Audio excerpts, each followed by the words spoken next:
बिस्मिल्लाहिर्रहमानिर्रहीम, अस्सलाम वालेकुम। पाकिस्तान की सियासत का, पाकिस्तान में होने वाले फैसलों का मरकज़ इस वक्त दुबई है और लंदन है। आप देखिए कि मुलाकातें खुफिया भी हैं, ऐलानात भी हैं, मीटिंग्स भी हैं, इजलास भी हैं। पाकिस्तान के मुस्तकबिल के फैसले कहाँ हो रहे हैं? दुबई में और लंदन में। अब एक अजीब सी सूरत हाल है। जो पाकिस्तान के इस वक्त हालात हैं उन पर किसी की नजर नहीं है। पहले मैं आपको बताता हूं कि दुबई और लंदन में चल क्या रहा है और इधर तहरीक इंसाफ के चेयरमैन क्या ऐलानात कर रहे हैं।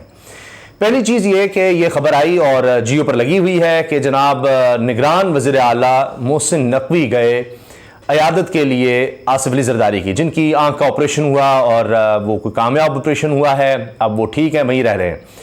छोड़ दीजिए इस बात को कि जनाब दिहाइयों हुकूमत करके, 15 साल मुसलसल हुकूमत करके पीपल्स पार्टी कोई एक हॉस्पिटल ऐसा क्यों नहीं बना सकी, कोई एक हॉस्पिटल ऐसा नहीं बना सकी कि जहां पर आसिफ जरदारी साहब की आंख का ऑपरेशन हो सकता।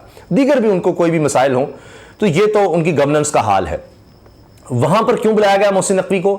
जियो की खबर यह है कि जनाब हामिद मीर भी ये बात कर चुके कि लाहौर में जब जरदारी साहब आए उनके बैनर्स क्यों उतार दिए गए, क्यों उस तरह से उनके काम नहीं हो रहे। हाल ही में बिलावल भुट्टो जरदारी साहब को शिकायत लगाई गई कि जनाब हमारे काम नहीं हो रहे, पीपल्स पार्टी के लोगों काम नहीं हो रहे। कहा जाता है कानून इसकी इजाजत नहीं देता। लेकिन जब दूसरी पार्टियां आती हैं, यानी पीडीएम में शामिल दीगर जमातें, यानी नून लीग की तरफ इशारा होगा, उनके काम सारे हो जाते हैं। ये सब बातें। फिर अब एक और मसला है कि अब बिलावल जो हैं वो जरदारी साहब के बेटे, एक दूसरे बेटे मोहसिन नकवी, जिनको जरदारी साहब अपना बेटा कहते हैं, उनके खिलाफ हो गए हैं। शिकायतें बिलावल को लगी, बिलावल साहब ने फिर आगे बात पहुंचाई और अब मोहसिन नकवी साहब वहां गए हैं और उनमें ये सब बातें हुई। ये जियो की खबर है। तो ये उनके बेटे ही बहम अब आपस में आप देखिए कि एक दूसरे के खिलाफ, या बिलावल जो है वो नाराज नजर आ रहे हैं। बिलावल की ख्वाहिशात के मुताबिक आप देखिए कि मेयर कराची को मुंतखब करवाया गया है, मुर्तज़ा वहाब को। अब वो इलेक्टेड मेंबर भी नहीं थे, लेकिन कहा जाता है कि बिलावल उनको पसंद करते हैं कि जी इन्हीं को लगाना है, तो इसलिए उनको अनइलेक्टेड मेंबर के हवाले से पूरी कानून साजी भी कर दी गई। लंदन पर आ जाए, वहां मियां नवाज शरीफ साहब हैं, वो अब सारी मीटिंग्स कर रहे हैं, बुला रहे हैं। शहबाज शरीफ साहब भी कह रहे हैं सारे वहां पहुंचो, वहां पर अब बात होनी है। नवाज शरीफ साहब कह रहे हैं जी इलेक्शन की तैयारी की जाए, कारकुन जो हैं तैयार रहें, कारकुन जो रह गए हैं वो तैयार रहें। और मकसद क्या है कि चौथी दफा अब नवाज शरीफ वज़ीर आज़म बने। नवाज शरीफ साहब अब नहीं चाहते कि शहबाज शरीफ आगे हो, नहीं ना सिर्फ ये, बल्कि वो अब मरियम को भी अभी नहीं चाहते। वो कहते हैं जी अब तो मैं खुद बनूंगा, और उसके लिए वो कानून साजी करवा रहे हैं। आप देखिए जी सेनेट में भी कि जी वो ताहयात नाहली जो है ना, ये ना हो वो ना हो, वो अलग कहानी है। कहा यह जा रहा है कि उसके लिए आईनी तरमीम करनी पड़ेगी। वकला का ये ख्याल है, आईनी माहिरीन का ये ख्याल है, लेकिन अपनी कोशिश वो जरूर कर रहे हैं कि आने से पहले ही सारे मामला तय हों। अब कहा जा रहा है जी सितंबर में आएंगे, और उसमें सोचा जा रहा है, सोच ये है हुकूमत की या नून लीग की, कि इनको ये लगता है कि जब आ जाएंगे काजी फाइज ईसा तो सारे मामला ठीक हो जाएंगे। सितंबर में रिटायर होंगे चीफ जस्टिस उमरदा बंदयाल साहब। अगरचे उनकी भी कोई चल नहीं रही, वो जो फैसले कर रहे हैं उस पर हुकूमत अमल दरामद तो करती नहीं है, तो ये शायद है कि उनसे ये फैसला उस तरह का नहीं ले पा रहे, या इनका ख्याल है कि शायद वो एक रिस्क ना लें। तो अब काजी फाइसा साहब जब आएंगे तो सारा कुछ ठीक हो जाएगा। वो अपने इक़्तिदार में लगे हुए हैं। ये अब सब देखिए कि सब इक़्तिदार, अच्छा जरदारी साहब को अपना इक़्तिदार, वो बिलावल के चक्कर में है, नवाज शरीफ साहब अपने चक्कर में है, सब इस वक्त देख रहे हैं। और इस दौरान में जब सब अब ये इक़्तिदार के पीछे भाग रहे हैं, तो इसी में अब एक दूसरे के खिलाफ ज़ाहिर है एक मुकाबला उनको नजर आ रहा है और बयानात एक दूसरे के खिलाफ नजर आ रहे हैं। अब तो मैं देख रहा था कि बिलावल साहब ने तो कहा है कि जनाब बजट को हम पास नहीं होने देंगे अगर जो हमारी शराइत हैं वो नहीं मानी गई। इसी तरह से अब उसमें इजाफा हो गया है मुराद अली शाह वज़ीर आला सिंध का। वो कहते हैं जी अगर सिंध की स्कीम नहीं रखी गई तो हुकूमत के साथ नहीं चल सकते। सब धमकियां दे रहे हैं, लेकिन इसमें सब में फजलुर रहमान साहब के क्या ही कहने हैं। अगली हुकूमत भी हम ही बनाएंगे। वो कहते हैं जो पीपल्स पार्टी आए, नून लीग आए, सारे मिलकर आए, कुछ भी आए, अगली दफा भी हमने साथ ही होना है। और हुआ यह है कि जी बिलावल की वार्निंग, वज़ीर आज़म ने पीपी के तहफ़्फ़ुज़ात दूर करने के लिए इजलास बुला लिया कि जो उन्होंने कहा है ना जी कि ये तो मामला ठीक नहीं है, हमें फंड्स और ज़्यादा दिए जाएँ। और इस पर बिलावल ने कहा जी हमने एक वक्त भी भेजा, खुद वो नहीं गए नाराजगी का इज़हार करते हुए शहबाज शरीफ के पास कि हमारी सारी बातें मानी जाएं। अब हर कोई अब खींचातानी में लगा हुआ है। तलाल कह रहे हैं जी कि जो कुछ हो रहा है इस वक्त महंगाई में, इसमें पीपल्स पार्टी बराबर की जिम्मेदार है, क्योंकि बजट में माली डिसिप्लिन नहीं। नफीसा शाह पाकिस्तान पीपल्स पार्टी की सीनियर रहनुमा ने यह बात की, तो महंगाई में पीपीपी भी जिम्मेदार है। तलाल चौधरी बीच में आ गए। अब इसमें मुल्क के हालात क्या हैं उन पर नजर डालते हैं। मुल्क के हालात ये हैं कि यहां पर लोग छोड़ छोड़ कर जा रहे हैं। 9 लाख लोग छोड़कर चले गए। तहरीक इंसाफ के चेयरमैन ने भी इसका इजहार किया अभी जो कौम से खिताब किया उसमें, और वो ये कहते हैं कि ये क्यों है, इसलिए कि यहाँ पर कानून की हुक्मरानी नहीं है और उसके असरात होते हैं कि यहाँ पर अब बेरोजगारी है, बदअमनी है, तबाही है, मायूसी है। ये 9 लाख जो छोड़कर गए हैं तो लीगल तरीके से गए हैं। कितने लाख होंगे? एक शिप जो डूबा है जिसमें बताया जा रहा है 300 से 400 पाकिस्तानी थे। अब आप उनकी एक एक शख्स की कहानी सुने, दिल खून के आंसू होता है। अच्छा, हुकूमत ने इसका जवाब किस तरह दिया है? हुकूमत ने इसका जवाब इस तरह दिया है कि शहबाज शरीफ ने कहा जी हम इस पर खुशी का इजहार करते हुए यौम सोग मना रहे हैं, प्लीज टू अनाउंस किया हुआ है। और मरियम औरंगजेब साहब जो वज़ीर इत्तलात हैं उन्होंने कहा है कि 10 साल के लिए हम सिनेमा से टैक्स नहीं लेंगे।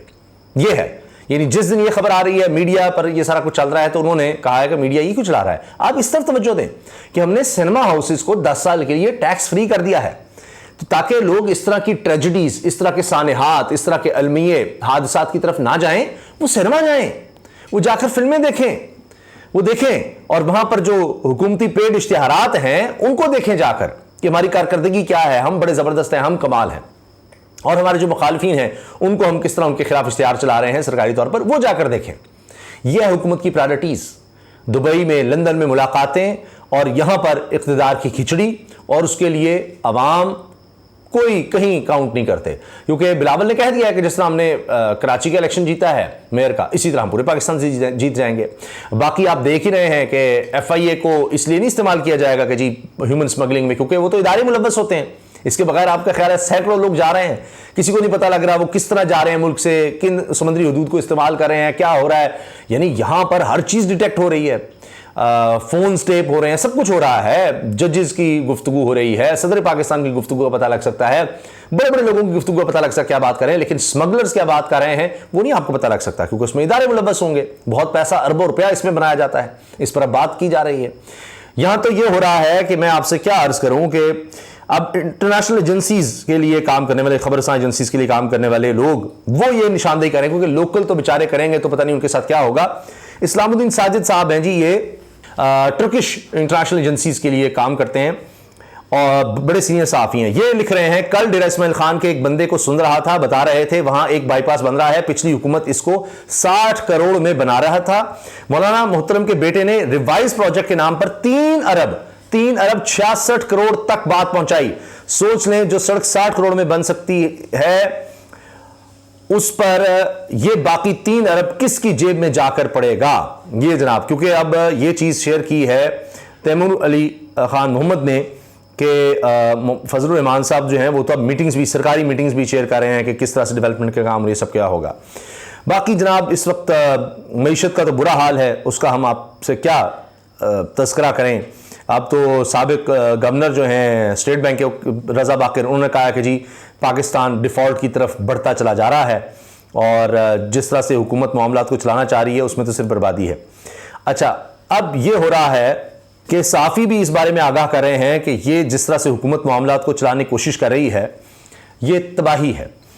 रिजवान गलजई साफ़ी हैं, वो लिखते हैं वफाकी दारुल-हुकूमत इस्लामाबाद में जराइम में खतरनाक हद तक इजाफा, एक महीने के दौरान 950 से ज़ायद वारदातें हुई, 350 मोटरसाइकिल्स, 400 से ज़ायद मोबाइल फोन, 86 गाड़ियां चोरी हुई। इस्लामाबाद से गुज़श्ता माह 27 अफराद को अगवा किया गया। रिपोर्ट किए गए जराइम के खिलाफ सिर्फ 50% मुकदमा दर्ज हुए। ये पुलिस ज़राए से खबर है जी, पुलिस ज़राए से।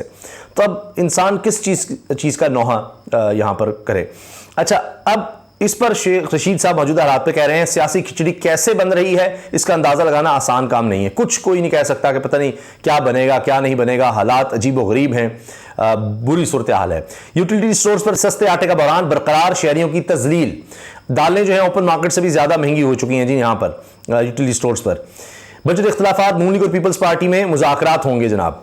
इलेक्शन के लिए पूरी तरह तैयार, नवाज शरीफ की पॉलिसी पर अमल होगा। मरीम नवाज, उनको यह फिक्र है कि हमने इलेक्शन किस तरह जीतना है, नवाज शरीफ उनका किस तरह से लाना है। पूरी रियासत को, हुकूमत को सिर्फ इस काम पर लगाया हुआ है, वो अपनी तरफ खींच रहे हैं, अवाम का किसी को नहीं ख्याल। बिलावल का चैलेंज कबूल, नून लीग इलेक्शन के लिए तैयार है, तलाल चौधरी ने कहा, लेकिन वही बात कि जी कश्मीर और कराची का इलेक्शन ना हो। अब देखें, नवाज शरीफ का शाहिद खाकान अब्बासी को टेलीफोन आने की दावत दे दी कि आप भी लंदन आए, यहां जो हम स्कीमें तैयार कर रहे हैं उसका हिस्सा बने। ये सब कुछ हो रहा है। हुकूमत और अपोजिशन एक पेज पर, अवाम फाकों पर मजबूर। सेनेटर्स ने अपनी मरात में करोड़ों रुपए का इजाफा कर लिया। यह है जनाब हुकूमत की तरजीहात, ये सब कुछ हो रहा है। फिर इसके साथ बजट की तैयारी में तमाम इत्तेहादियों को शामिल किया था। बिलावल की वार्निंग पर एहसन इकबाल ने जवाब दिया है। अपनी लड़ाइयाँ चल रही हैं। आज़रबाईजान से LNG खरीदने पर इख्तलाफ, शाहिद खान ने ECC से इस्तीफ़ा दे दिया। फिर इसके साथ आप ये देखें, नून लीग जो है उसकी तरफ से कहा जा रहा है इलेक्शन की तैयारी करें। नवाज शरीफ ने कारकुनों को हिदायत जारी कर दी। उनको इलेक्शंस की पड़ी हुई है कि अच्छा हमने किस तरह जीतना है, अभी तक कितना को माइनस हुआ है, कितना नहीं हुआ, और फिर ये कि आगे क्या क्या हमें चाहिए लेवल प्लेइंग फील्ड के लिए। उसमें जनाब ये है कि जी तहरीक इंसाफ बिल्कुल ख़त्म हो, तहरीक इंसाफ माइनस हो, और चेयरमैन तहरीक इंसाफ जो हैं वो कहीं नज़र ना आए। व्यू न्यूज़ कह रहा है इमरान खान ने जो कौम से खिताब किया उस पर, एस्टैब्लिशमेंट मुझे अकेला ना समझे, डील करके भागने वाला नहीं हूं। पाकिस्तान तहरीक इंसाफ के चेयरमैन इमरान खान ने कहा है कि मैंने आर्मी चीफ और एस्टैब्लिशमेंट को पैगाम पहुंचाया कि बड़ी कोशिश की, मगर शायद वो समझ रहे होंगे मैं अकेला हो गया हूं। मेरी जब हुकूमत गई तो इसके बाद 2 बार जनरल बाजवा से मिला हूं, क्योंकि मुझे तो अपने मुल्क की फिक्र है। वीडियो लिंक के जरिए अपने खिताब में इमरान खान ने कहा कि मैं वाजे कर दूं, मैंने ये मुल्क छोड़कर बाहर नहीं जाना। ये बार बार वो जिक्र कर रहे हैं कि मैंने मुल्क छोड़कर नहीं जाना। कोई ये ना सोचे कि मेरे साथ आइंदा की वजारत उज़्मा देने पर डील हो जाएगी कि जी आपको वज़ीर आज़म लगा देंगे, आप ये काम कर लें, ये काम से रुक जाएं, फिर आपको वज़ीर आज़म बनने देंगे।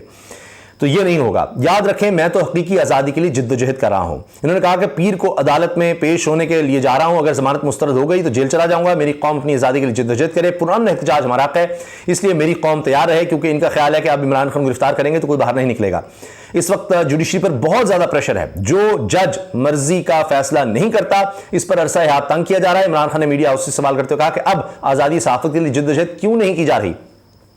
साबिक वज़ीर ने कहा कि इस वक्त दहशतगर्दी फैलाई जा रही है, जो पुलिस से करवाया जा रहा है, ये इंतहाई खतरनाक है। जरदारी सिंध में यही करता है कि पुलिस के जरिए कमजोर को दबा दिया जाता है।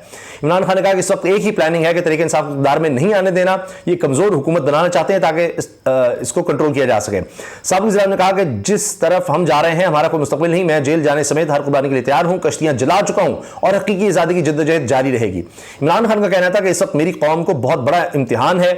अल्लाह बार बार कुरान में कहता है कि इंसान को मुश्किल से आजमाऊंगा। मुझे 2 बार कत्ल करने की कोशिश की गई, मगर अल्लाह ने बचा लिया। उन्होंने कहा कि जी यूनान में कश्ती हादसे के बायस पाकिस्तानी की मौत इंतहाई अफसोसनाक अमल है, लेकिन अब सोचने की बात यह है कि लोग अपना मुल्क छोड़कर क्यों मजबूर हो रहे हैं जाने पर। आज पाकिस्तान की हालत हो चुकी है कि मुल्क की मईशत दिन ब दिन बिगड़ती चली जा रही है और लोगों की उम्मीद चली गई है। इमरान खान ने कहा जब किसी मुल्क में कानून की हुक्मरानी नहीं होती वहां पर खुशहाली नहीं आती। जिन जिन मुल्कों से लोग बाहर जाने की कोशिश करते हैं वहां पर कानून की हुक्मरानी नहीं होती। चेयरमैन तहरीक इंसाफ ने कहा कि जिन ममालिक में कानून की हुक्मरानी सबसे ज्यादा है, इनमें डेनमार्क, नॉर्वे, स्वीडन सरफहरिस्त हैं, जहां अदल इंसाफ मिलता है और इसके बायस खुशहाली है। इनका कहना था जिन ममालिक में इंसाफ सबसे कम है, इनमें Afghanistan, Myanmar, Pakistan, Uganda, Zimbabwe, Congo, Ethiopia और दीगर ममालिक हैं। यही वो ममालिक है जिनसे लोग इन ममालिक में जा रहे हैं जहां खुशहाली है, और वहां खुशहाली कानून की हुक्मरानी की वजह से है। कानून की हुक्मरानी में पाकिस्तान का नंबर 140 में 129वां है। यहां 9 मई के बाद कानून की धज्जियां उड़ाई गई और मैं साबित करूंगा कि लोग घुसाए गए जिन्होंने तोड़फोड़ की, मलबा तहरीक इंसाफ पर गिरा। मैंने तहकीकात की तो पता चला कि अचानक लोग आए थे और कहा फलां चलो जलाओ घिराव करो, कोर्ट कमांडर को जला दिया। किसी ने IG पंजाब को पूछा है कि लोगों को रोका क्यों नहीं। जब मैं जेल में था मुझ पर 9 केसेस बना दिए गए। मैं लोगों को इश्तिहाल के दिला रहा था, इस पर केस बना दिया। इन्होंने कहा मेरी 27 साल जद्दोजहद में कोई बता दे कि मैंने किसी को कहा हो कि आपने पुरतशद्दुद एहतजाज करना है। पुरअमन एहतजाज तो हमारा हक है और इसकी इजाज़त आइन हमें देता है। 2 रोज़ में हमारे 10,000 लोगों को जेल में डाल दिया गया और ये सारी प्लानिंग पहले से की हुई थी, ये उनका कहना है। लेकिन अब मैं देख रहा था कि एक साहब कह रहे थे कि जी हम मायूसी इतनी है तो फिर भी अगर आपने कुछ ढूंढना है तो ये है कि कहीं ना कहीं वकुला खड़े नज़र आ रहे हैं, कहीं ना कहीं कोई जज जो है फैसला देता नज़र आ रहा है, तो कहीं आपको रोशनी तलाश करनी होगी। वरना अब पूरी कौम, ये 25 करोड़ आवाम तो मुल्क छोड़कर किस तरह जाएंगे, कहाँ जाएंगे। जो जाने की कोशिश करते हैं इलीगली वो तो आप देखिए किस तरह से जाँ बाक हो जाते हैं और किसी को कोई फिक्र भी नहीं होती। यही ज़्यादा से ज़्यादा होगा कि बिलावल भुट्टो साहब नज़र आएंगे, जी हमने बड़ी एफर्ट की है और इनकी लाशें वापस लाने के लिए जनाब बिलावल भुट्टो ने जो किरदार अदा किया है वो हमेशा की तारीख में सुनहरी रूप में लिखा जाएगा। या जो जिंदा बच गए हैं उनके लिए जो काम किया है बिलावल भुट्टो ने खारजा सतह पर, वो तारीख में कभी नहीं हो सका, क्योंकि मेरा ख्याल 50 तो दौरे कर चुके हैं अब तक आकर, तो उनके असरात गिनवाएंगे ये।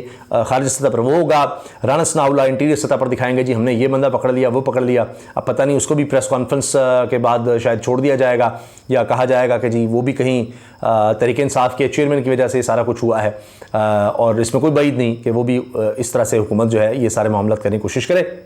तो इनके जो जितने भी प्लान हैं दुबई और लंदन के, क्या वो कामयाब हो सकेंगे? लगता नहीं है, सिवाय इसके कि ये वही रिग्ड इलेक्शन हो। और तबाह किस्म के, यानी इस तरह के कि जी बाहर से कोई ना आ सके, इतनी रिगिंग हो, इतनी धांधली हो, क्योंकि थोड़ी बहुत धांधली से काम नहीं चलना, धांधला करना पड़ेगा, धांधला जिस तरह आपने हाल ही में देखा है, तो फिर कोई मामला बनेगा। लेकिन उसका सबसे बड़ा नुकसान ये होगा कि उससे मुल्क में किसी तरह भी इस्तेहकाम नहीं आ सकेगा। आपने देख लिया, इस्तेहकाम पार्टी बनाने से कोई इस्तेहकाम आया है? वो तो पार्टी खुद अदम इस्तेहकाम का शिकार है। तो मुल्क में इस्तेहकाम नहीं आ सकेगा। सारी दुनिया देखेगी कि ऐसी रिप्रेजेंटेटिव गवर्नमेंट नहीं है, उससे वो डील नहीं करेंगे। आपके ये जो माली मामलात हैं, ये सारे माशी मामलात हैं, वरना ये ठीक हो जाते। पाकिस्तान की सारी बड़ी इस्टेब्लिश जमातें तो साथ आ गई थी, सिर्फ एक जमात बाहर है ना, बाकी सारी तो इकट्ठी हैं। तो फिर क्यों नहीं मसाइल हल हो सके? ये सारे तो इकट्ठे थे। तो अब ये अगर इन इलेक्शंस के बाद भी करवा कर इस तरह के जैसे भी आकर इकट्ठे हो जाएंगे तो क्या मुल्क को संभाल सकेंगे? ऐसा लगता नहीं है, क्योंकि 1 साल बल्कि 14 माह काफ़ी होते हैं समत देखने के लिए। तो इसमें तो सिर्फ और सिर्फ इन्होंने तबाह करके रख दिया, और आगे भी सिर्फ ये आपस में लड़ेंगे इक़्तिदार के लिए, और इनका और कोई मकसद नहीं है। बाकी आप देख लीजिए, इन्होंने फैसले हमेशा बाहर करने होते हैं, यहाँ इन्होंने सिर्फ इक़्तिदार के लिए आना होता है। अब भी इनकी गेम वही नज़र आ रही है, गेम प्लान वही नज़र आ रहा है, डील, और उसके तहत इक़्तिदार और मुखालिफिन को दबाना और आपस में बस बंदर बांट करना और पैसा बनाना। क्या इस दफ़ा भी ये हो सकेगा? ये तो अगर इलेक्शन हो गए और कुछ हद तक भी फ्री एंड फेयर हो गए तो लग पता जाएगा। अल्लाह हाफ़िज़।